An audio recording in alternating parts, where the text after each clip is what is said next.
A paz do Senhor, amados irmãos, estamos aqui para gravar a nossa 8ª lição falando sobre os reis mais importantes de Israel.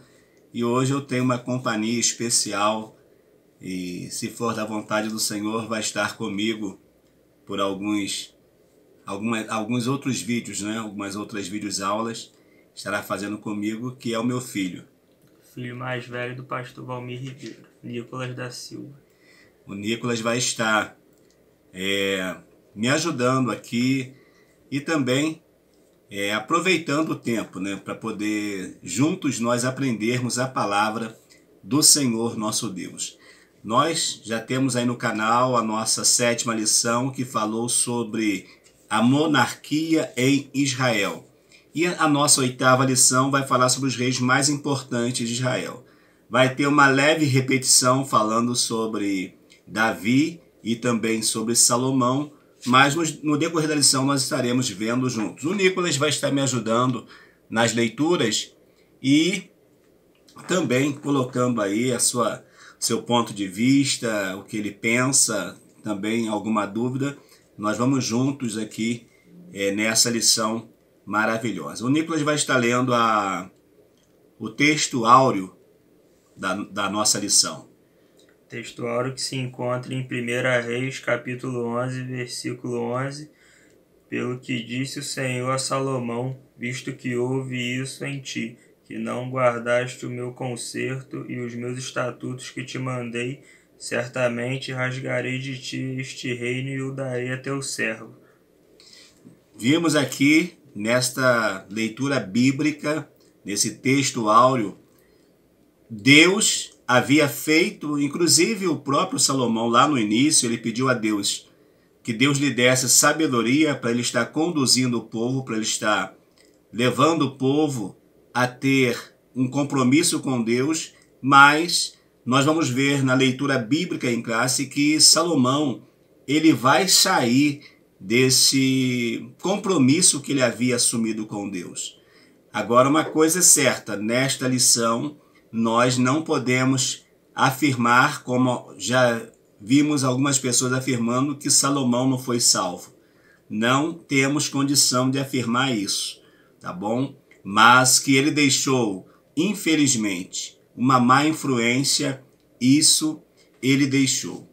A nossa leitura bíblica em classe está no primeiro livro de Reis, capítulo 11, versículos de 4 a 13. Eu vou fazer um versículo e o Nicolas vai ler o outro versículo para não cansar nenhum nem outro. Então eu vou ler o primeiro versículo, o versículo 4, que diz assim: Porque sucedeu que no tempo da velhice de Salomão, suas mulheres lhe perverteram o coração para seguir outros deuses, e o seu coração não era perfeito para com o Senhor, seu Deus, como o coração de Davi, seu pai. Porque Salomão andou em seguimento de Astarote, deusa dos Sidônios, e em seguimento de Milcom, a abominação dos Amonitas. Assim fez Salomão o que era mal aos olhos do Senhor, e não perseverou em seguir ao Senhor como Davi, seu pai. Então edificou Salomão um altar a Quemos, a abominação dos Moabitas, sobre o monte que está diante de Jerusalém, e a Moloque, a abominação dos filhos de Amon. E assim fez para com todas as suas mulheres estrangeiras, as quais queimaram incenso e sacrificaram a seus deuses. Pelo que o Senhor se indignou contra Salomão, porquanto desviara o coração do Senhor, Deus de Israel, qual 2 vezes lhe aparecera. E acerca desta matéria lhe tinha dado ordem que não andasse em seguimento de outros deuses, porém não guardou que o Senhor lhe ordenara. Pelo que disse o Senhor a Salomão, visto que houve isso em ti, que não guardaste o meu concerto e os meus estatutos que te mandei, certamente rasgarei de ti este reino e o darei a teu servo. Todavia, nos teus dias não o farei por amor de Davi, teu pai, da mão de teu filho o rasgarei. Porém todo o reino não o rasgarei, uma tribo darei a teu filho por amor de meu servo Davi e por amor de Jerusalém que tenho elegido. Então nós vimos aqui nesse texto o quanto Salomão vai se desviar. E Deus faz questão de lembrar, o teu pai não era assim. O teu pai era diferente. E você, Salomão, não está seguindo o caminho do seu pai. Então a situação é muito difícil. A situação que Salomão vai colocar o reino é uma situação difícil. Porém, Deus ainda, por misericórdia ao seu pai Davi, não vai permitir que o reino seja dividido, tá certo? Nós temos na nossa lição 3 objetivos a ser perseguido durante a lição. Primeiro, mostrar Davi como rei, poeta e adorador. Apresentar Salomão como rei pacífico, escritor e o construtor do templo. E refletir sobre como a desobediência de Salomão dividiu a nação. Então nós temos esses pontos aqui a perseguir no decorrer da nossa lição. Nós estaremos fazendo aqui o nosso primeiro ponto, que vai dizer Davi, rei, poeta e adorador. O Davi, rei, no primeiro 1.1, o Nicolas vai estar fazendo essa leitura. Davi foi o segundo rei do Israel unido e o mais importante também. Ele foi o responsável por vencer várias guerras contra povos que historicamente perseguiram Israel. Dentre eles estavam os filisteus, inimigos declarados do povo de Deus. Sob a ótica política, a importância de Davi se dá não só em vencer as guerras, expandir o reino, mas também edificar Jerusalém como sua capital, construindo nela o palácio real. E sob o aspecto espiritual, Davi sempre se manteve exemplar e tornou a cidade o centro religioso da nação. Ele conseguiu restaurar o culto a Deus e a adoração entre os israelitas. Perfeito, perfeito. Dá-se uma paradinha aqui. Então nós vimos aqui, na lição de domingo passado, nós estudamos sobre a monarquia. Falamos que o profeta Samuel foi responsável por ungir os 2 primeiros reis de Israel. O primeiro rei foi Saul e o segundo rei Davi. Nós vimos lá que Saul, ele foi um rei, embora alguns não vão dizer que não foi por Deus, mas toda a autoridade constituída é de Deus, mas Saul não foi aprovado. Então Deus vai levantar um rei segundo o seu coração. Então nós vemos aqui, nesse primeiro ponto, falando sobre Davi como rei, ele vai ser ungido ainda menino, ainda adolescente, 17 anos aproximadamente, mas vai reinar só após os 30 anos. Então nós vamos ver que quando ele assume o trono é porque Saul já saiu, Saul já não está mais. É nesse contexto que nós vamos conhecer aquela expressão que não tem como, não pode tocar no ungido. Ou seja, Davi vai reconhecer que Saul ainda é ungido do Senhor. Por isso Davi não vai tocar, em Saul. Por quê? Porque entende que Saul está no lugar que Deus havia colocado. Mas passado o tempo, então, Davi reina, assume o reino e ele vai conseguir vitórias profundas contra os filisteus. E Davi também vai ter uma batalha contra os jebuseus, que tinha como a sua capital Jebus, e ele vai conquistar Jebus, e Jebus vai passar a ser a grande capital, Jerusalém.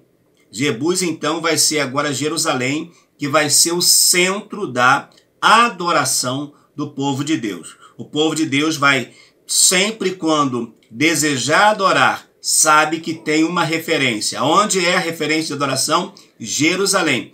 E detalhe importante, o templo ainda não havia sido erguido. Depois que o templo foi erguido, aí que Jerusalém vai ser mesmo o lugar aonde o povo vai para adorar e para oferecer o Senhor sacrifício. Deixa eu só ler aqui, que eu marquei aqui, olha. Diz que Davi também foi responsável por trazer de volta a Arca da Aliança. Nesse episódio aqui da Arca da Aliança acontece algo interessante. Não sei se Nicolas possivelmente já leu sobre isso, já ouviu falar sobre isso, que Davi vai construir um carro novo. Vai construir um carro. Que carro que ele vai construir? Não foi uma Lamborghini, não. foi um carro de boi. Ele vai construir um carro novo, vai colocar 2 vacas fortes para poder conduzir a arca. Só que detalhe importante, a arca não era para ser carregada em carro de boi.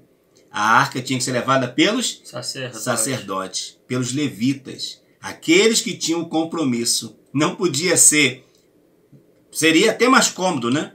Colocar no carro de boi e os bois levar. Não. E nesse episódio, de repente, as vaquinhas estão indo, levando lá, cantando, mugindo, enfim. De repente, elas passam no lugar e a roda balança e a arca, parecia que a arca ia cair.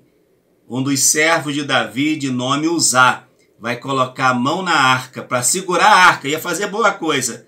Só que ele não podia fazer aquilo. Ele vai morrer na hora. Por isso, esta arca vai para a casa de Obed-edom. Vai ficar ali um tempo até que Davi vai reconhecer e depois vai fazer tudo como Deus havia determinado. Que os levitas, que os sacerdotes, que aqueles que eram responsáveis pelo culto é que deveria conduzir a arca. A arca tinha umas argolas de ferro nela, então se passava ali a madeira, uma madeira comprida, se passava ali e o sacerdote ou levita, o sacerdote colocava sobre o seu ombro, para quê? Para conduzir. Então deu tudo certo. E quando a arca chega em Jerusalém, embora o templo não havia sido estabelecido, mas o tabernáculo já havia sido feito em Jerusalém.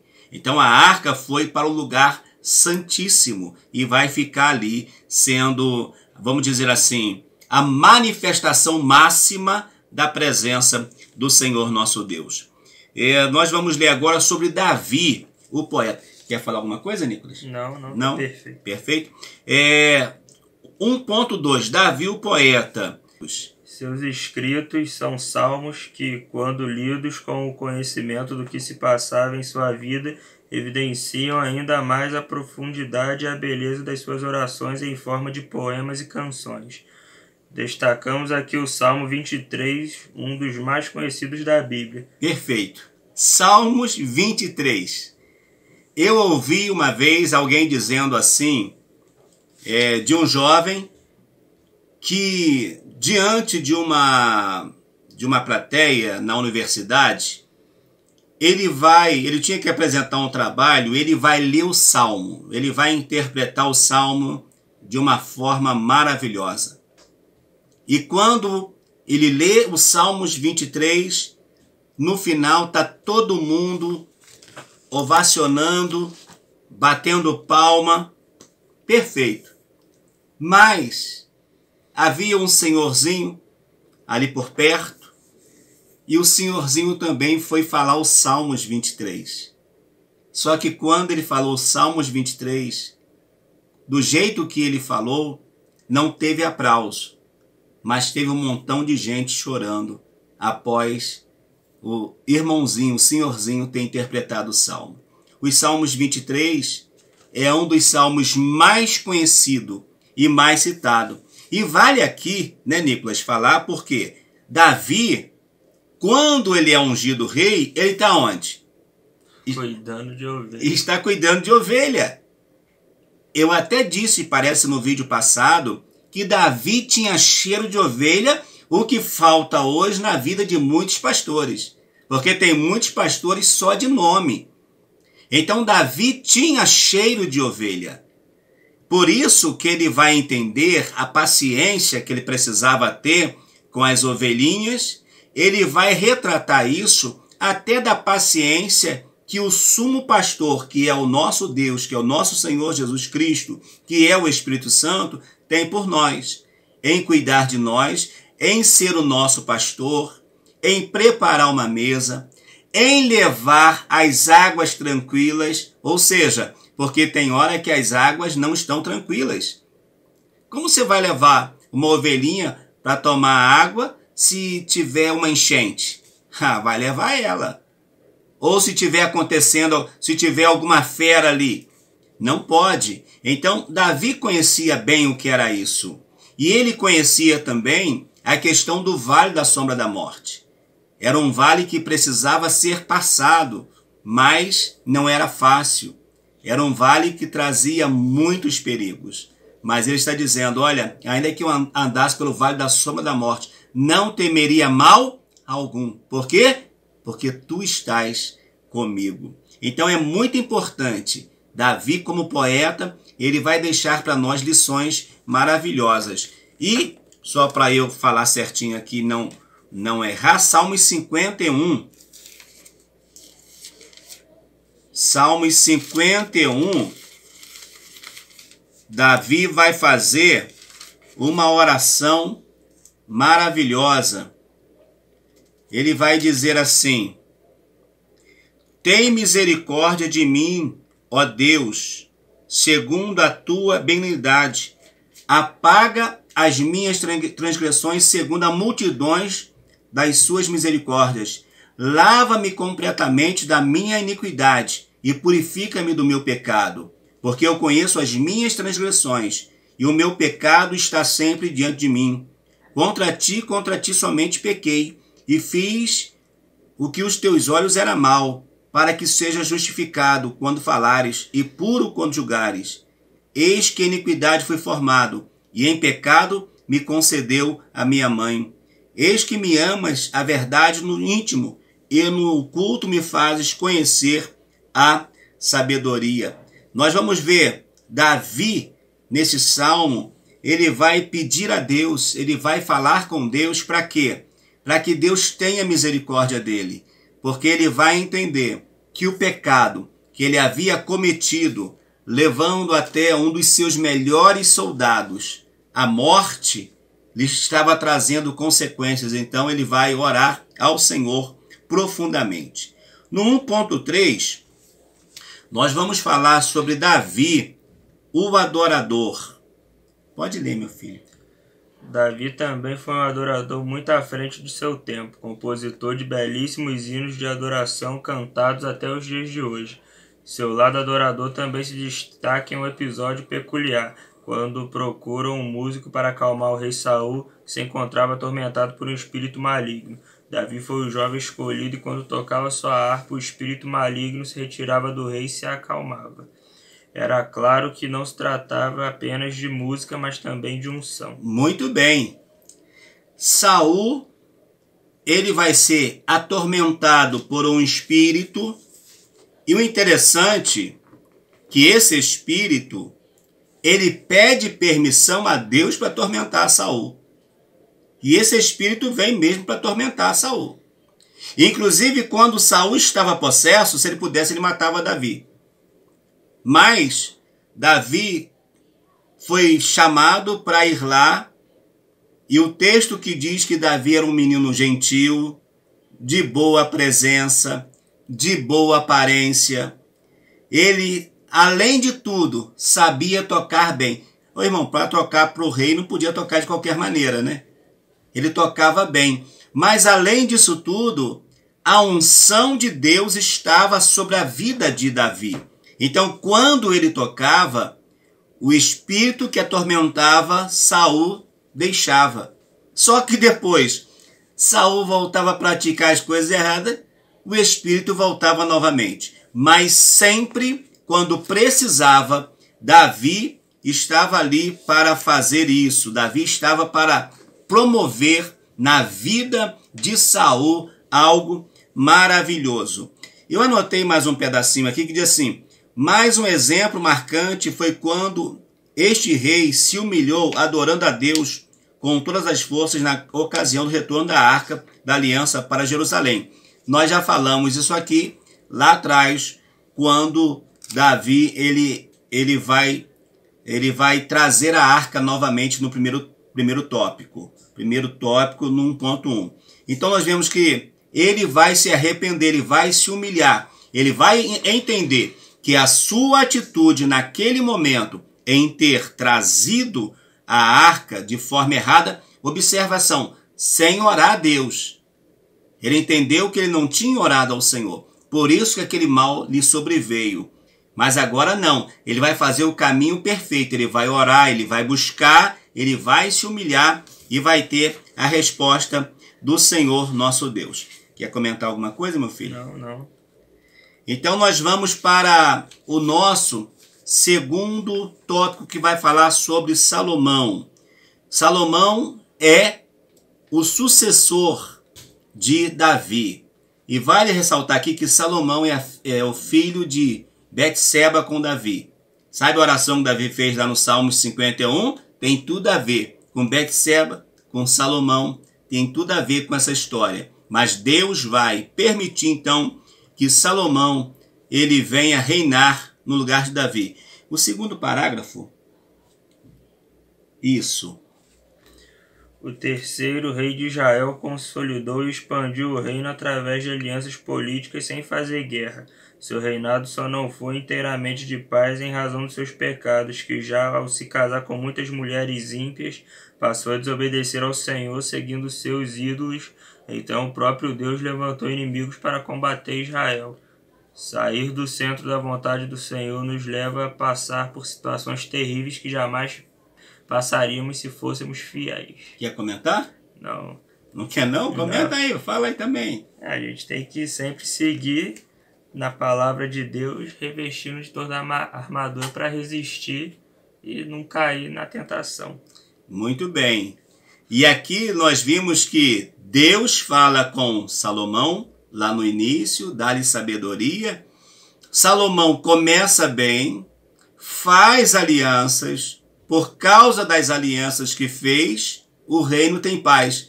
Mas só que as alianças que ele fez trouxe a mistura das mulheres dos outros povos para misturar com o povo de Israel. Inclusive, mulheres que ele vai tomar, possivelmente, não era qualquer mulher, não era qualquer jovem.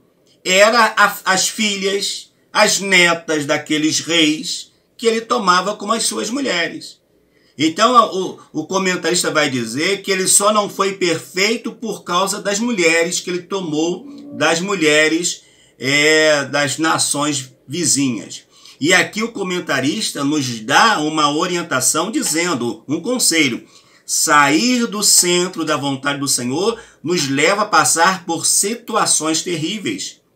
Então, se nós sairmos da presença do Senhor, nós passaremos por situações complicadas nas nossas vidas. Só Jesus para ter misericórdia de cada um de nós. Então nós temos que entender isso. Permanecer, como disse o Nicolas, na presença do Senhor, tendo certeza que a armadura do Senhor está sobre a nossa vida.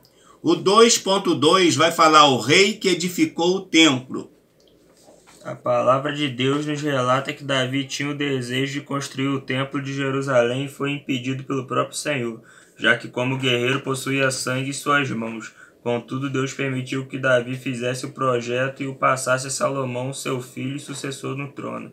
Salomão recebeu a missão de bom grado e levou 7 anos para construir o templo de acordo com todos os padrões de máxima excelência estabelecidos. Ele dedicou o que existia de melhor na edificação do templo.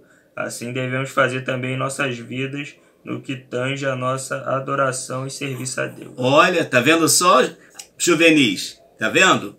Jovem, irmão, irmã, adolescente, temos que fazer o melhor. Vocês já viram aí na igreja, quando alguém fala assim, eu não ensaiei não, mas é para Deus. Eu não ensaiei, mas é para Deus, então quer dizer que para Deus pode ser de qualquer maneira? Vai acontecer não. Igual com Caim. Olha só, tá vendo? Se nós não oferecermos para Deus aquilo que é de excelência, vai ser um sacrifício parecido com o de Caim. Por quê? Porque não teve o coração naquilo ali. Fez de qualquer maneira. Então nós não podemos oferecer para o Senhor também algo que seja de qualquer maneira. E o desejo de construir o templo não era de Salomão, era de Davi. Só que Davi não pôde fazer porque nas suas mãos tinha sangue. Como assim nas mãos tinha sangue? É que ele foi guerreiro, Davi foi guerreiro. Desde novinho, desde que ele matou o urso, matou o leão e depois matou Golias, Davi não parou mais de guerrear. Então Deus não permitiu por causa disso, mas Salomão vai conseguir construir um templo maravilhoso. Essa construção foi 7 anos. E eu pontuo aqui novamente, quer oferecer para Deus, ofereça sempre o teu melhor. Dê para Deus o teu melhor. 2.3 vai falar sobre um sábio escritor. O rei Salomão também foi um grande escritor. Seus textos são referência universal até hoje, reconhecidos como escritos de sabedoria, por ser ele o homem mais sábio do mundo. Dentre os livros bíblicos escritos por Salomão temos Provérbios, Eclesiastes e Cantares. Provérbios possui vários conselhos práticos para a vida como um todo, inclusive relacionados à área amorosa, social, familiar e espiritual. Cantares é um poema de amor de um homem que, por sua amada, e Eclesiastes, por sua vez, é um livro mais questionador, tido como ácido, mal-humorado. Perfeito. Nós vimos aqui que ele é considerado um sábio escritor. E isso não só pelo povo cristão, não, por outras pessoas, por outras religiões. E ele vai escrever livros que são importantíssimos para a nossa vida. Ele vai escrever Provérbios, Eclesiastes, Cantares, cada um com uma lição importante para nós. Se nós colocarmos em prática, nós com certeza caminharemos melhor, viveremos melhor. Inclusive, o livro de Provérbios tem 31 capítulos. O maior mês que nós temos tem quantos dias? 31 dias. Então, você pode ler Provérbios o mês inteiro, o ano inteiro, o mês inteiro. Cada dia você lê um capítulo de Provérbios. E Deus te trará lições maravilhosas. E, além disso tudo, como o comentarista nos traz aqui, diz que ele traz mensagens nos seus sábios ensinos para a área amorosa, social, familiar e espiritual. Quer mais? É algo completo. É algo para toda a nossa vida, amorosa, social, familiar e espiritual. E dá um conselho muito bom para os jovens. Lembra do teu Criador nos dias da tua mocidade. Antes que venham os dias nos quais você vai dizer, não tenho mais nele contentamento. Então aproveite a sua mocidade, a sua adolescência, a sua...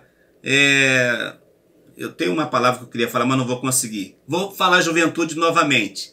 Use para louvor e a glória do Senhor nosso Deus. O 3 vai dizer sobre a divisão do reino. Só voltando aqui. E Cantares vai relatar o coração de Salomão, que ama uma sulamita, possivelmente de pele morena, queimada pelo sol, ou homem apaixonado.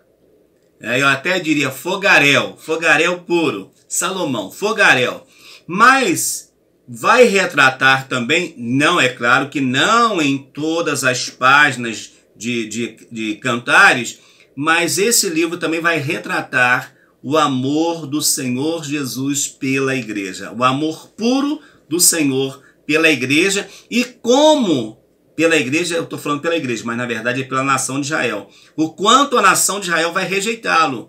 E a igreja também, não vou dizer que rejeita, mas tem muita coisa que a igreja pula fora, não quer saber. No 3, então, vai falar sobre a